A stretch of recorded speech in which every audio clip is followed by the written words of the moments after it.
Hi there, everybody.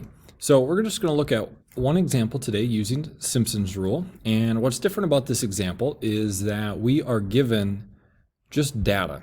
Okay? Where in the past I was giving you a function, maybe a function that we wouldn't be able to find the antiderivative of, and then you guys needed to use Simpson's rule to find that integral. Well, here I'm not even giving you a function. I'm just giving you some data. So here we have the speed of a runner. That's increasing during the first 3 seconds of her race. Okay, so we can see that I give half-second intervals here, 0, half a second, 1 second, 1.5 second, and so on. Here are the speeds, so at time 0 she's not moving. They're going 6.2 feet per second, 10.8 feet per second, 4.9, and so on. So it gives us her velocity at these different time periods. And the question is, estimate the distance that she traveled. Okay, and we've done this before. Okay, we should be well aware of the relationship between velocity and distance. What I did is I went ahead and I graphed these in Desmos.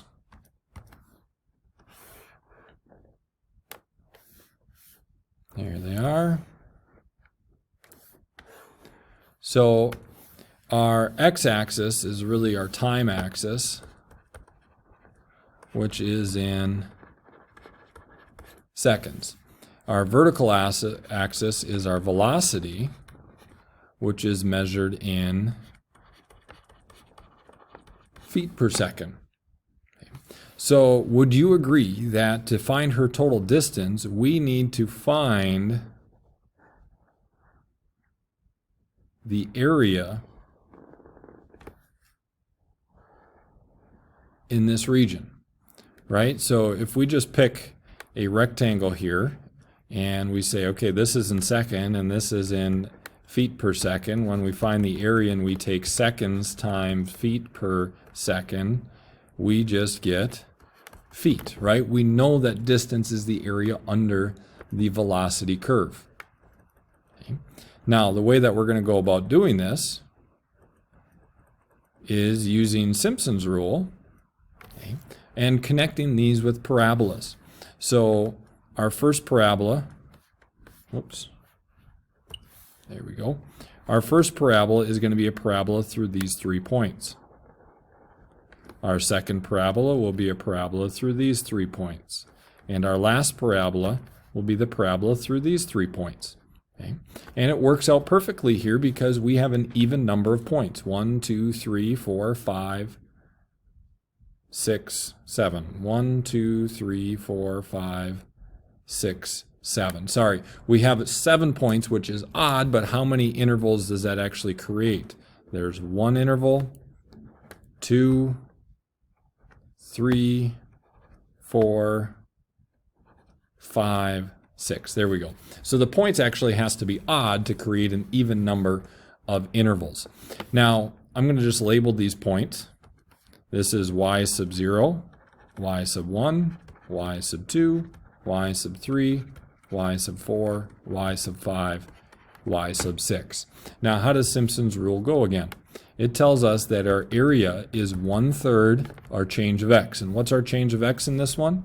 Hey, what's the difference here on each of these markings? Well, we're going at half-second intervals. We see it in the table. We see it in the graph here. So our change of x is 1/2 times. Now, how does it go? Well, it goes 1 times y sub 0, which is 0, plus, and then it goes 4 times y sub 1, which is 6.2, plus 2 times y sub 2, which is 10.8,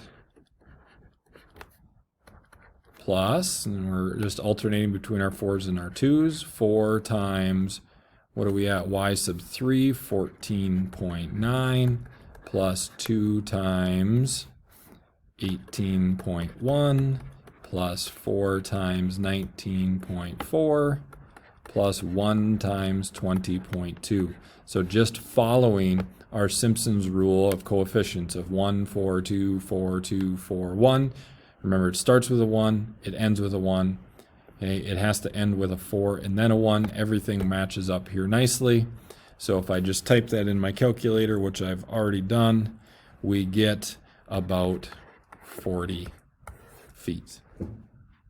Okay. That wasn't hard at all, was it? That wasn't difficult. And remember, way back from when we started this thing, we started using rectangles.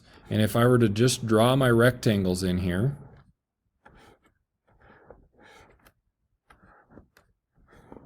right, they would look like this. And you better believe that our parabolas are much better approximations for that curve than using rectangles, right? And using rectangles wasn't hard, but so using parabolas wasn't hard either. So we get this really cool option that we don't even need to know what the function is. As long as we have a set of data points, which would be an odd number of data points to create an even number of intervals, we can set up Simpson's rule and approximate the area underneath it. So that's going to wrap up our Simpson's rule. Thanks for watching.